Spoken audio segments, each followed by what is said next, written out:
What's going on, people, and welcome back to a new top 5, and it is my top 5 current overrated footballers just in the world. Now, 4 of these are actually in the Premier League just by coincidence.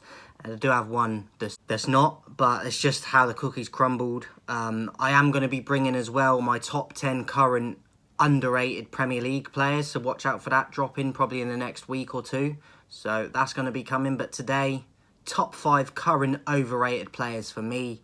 Let's get into it. In at number 5, Scott McTominay. I don't want him at Manchester United. I know he saved us against Brentford the other week, but he doesn't do it often enough. I know he's one of the top scorers in European qualifying for Scotland, but he doesn't do it enough for his club, which is Manchester United. And I've never liked him, to be honest. I don't think he's as good as people suggest he is.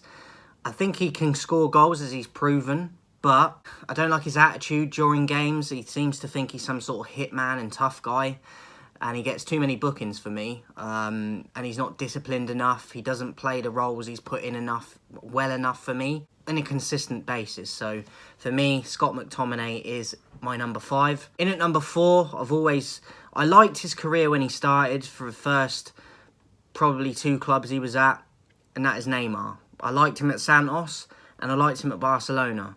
But after he left Barcelona, I feel like his career went downhill fast.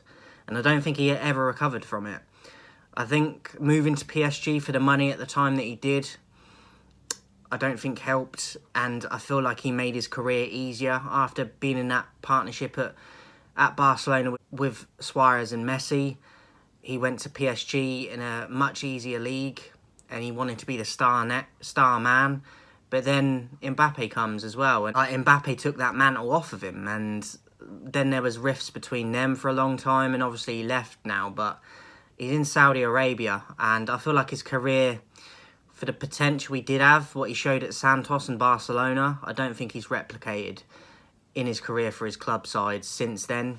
I think he's actually been better for Brazil than he has been for his club career, but people consider him the best ever Brazilian ahead of the likes of Pelé, Ronaldinho, Ronaldo. I think that talk is absolutely hilarious because as I said, I think he's been better for his country than his club teams, but still, even though he's like top scorer now in his country's history and that, like, for me, that's still not enough in terms of just saying that he's their best ever player. And for me, I think that's outlandish talk.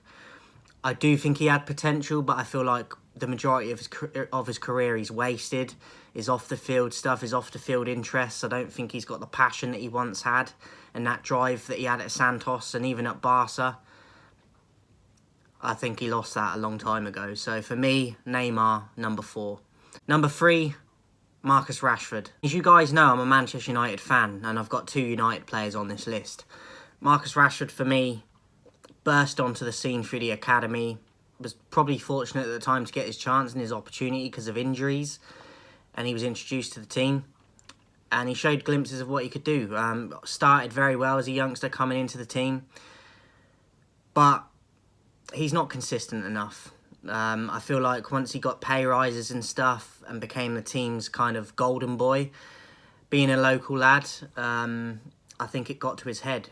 And last season, he had probably a month or 2 where I thought he was almost world-class in terms of form, in terms of just goals.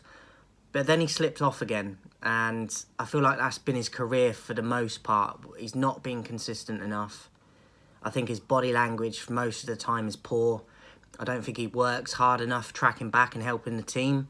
And I feel like he sulks too much on the pitch. And I don't feel like he fulfills his potential for what we've seen that he can do in spells and glimpses. So I don't think he should be being picked for England either at the moment, and he is being picked, but that's a whole nother matter with Southgate anyway, with other players as well. But for me, I don't think that he's at the level that people think he is because he's not consistent enough. So that's my main issue with him and his attitude. So for me, Marcus Rashford, number 3. In at number 2, a player, again, that I did like, but it got glossed over because they were getting away with it at the time, because they were winning at the time. But now that they're not winning things, I feel like it's exposed his weaknesses. And that is Trent AlexanderArnold. Obviously, he's won a Champions League, he's won a Premier League, and in them years, I feel like he got away with it because as a collective, as a team, and confidence was high, they proved it and won stuff. Since then, I feel like he's very vulnerable on the defensive side of things, and I really don't feel like he can defend at the level that is needed. I know a lot of Liverpool players haven't been great the last year or two, but him specifically, I think, has been a problem. And unless Klopp is going to move him into midfield, which I don't think he will, I don't feel like Klopp's addressed his vulnerabilities in terms of the defensive side of the game. We all know what Trent can do going forward on his day. Set pieces and just passing range and passing ability and goals, he can bring that. We've seen that. But his defensive duties have switched off, and he's supposed to be a defender first and foremost.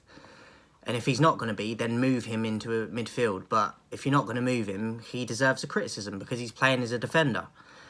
And he gets exposed far too much for pace as well. He doesn't look like he's got the fight in him to want to get back and try and just kill himself to get back and make that tackle. I don't see that in him. And I was a fan of him, but I think he hasn't been exposed in terms of his all-round game. So for me, he is overrated now because I don't think he's consistent enough, and his defensive duties and his defensive qualities are almost non-existent most of the time. So for me, Trent, number 2. And then at number 1, another Liverpool player, Virgil Van Dijk. I thought he showed promises at Southampton and Celtic, which got him his move to Liverpool. Obviously, he was major when he first came in, helped them get that Champions League win and that Premier League win. But since then, again, similar to Trent, switched off a lot. And he's also captain of his team. There was a point in time where he was arguably the best centre-back in the world during them years when they won the Premier League and the Champions League. But since then, I know he's had a few injuries, but class players come back and respond, and I don't think he has. I feel like he's lost some pace. I feel like he's lost confidence. He doesn't look as assured on the ball either. I just don't think he's anywhere near the level he was. And for that reason, he is my number 1 overrated player because he's captain of the side, as I said. I think like Holland struggle as well as a team. I believe he's captain for them as well. Liverpool have had their struggles, and I don't think he's coming up as a leader a lot of the times when they're needing him to. I feel like he gets rattled easier now. I feel like he gets caught out a lot and makes a lot more mistakes on the ball, even when he's not under pressure. And you wasn't seeing that from him in them years when they won things. So it's easy to praise people when they're winning, but when you're up against the wall and your back's up against the ropes, it's how you respond, and I don't think he has. And for the quality and we know what he can do, and the ability he has, I don't think he's shown that for years now. And as I said, even with injuries and things, class players respond, and I don't think he has. So for me, people can say that he's the best centre-back in the league, still ahead of the likes of a Ruben Diaz, even Thiago Silva. Like, I think Thiago Silva is underrated, and I think even people put Van Dijk above him, and I don't feel in the last few years that is fair, because I don't think he's proven it. So for me, yeah, I think he is overrated now, and he needs to respond to these critics, because I'm not the only one, but I feel far too many people hype him up and overrate him in the last few years specifically, when there's no facts to back it up in terms of what they've won. Virgil van Dijk is my number 1 overrated player. So that is it, guys, for this one. Top 5 current overrated players for me. Catch you soon, guys. Peace.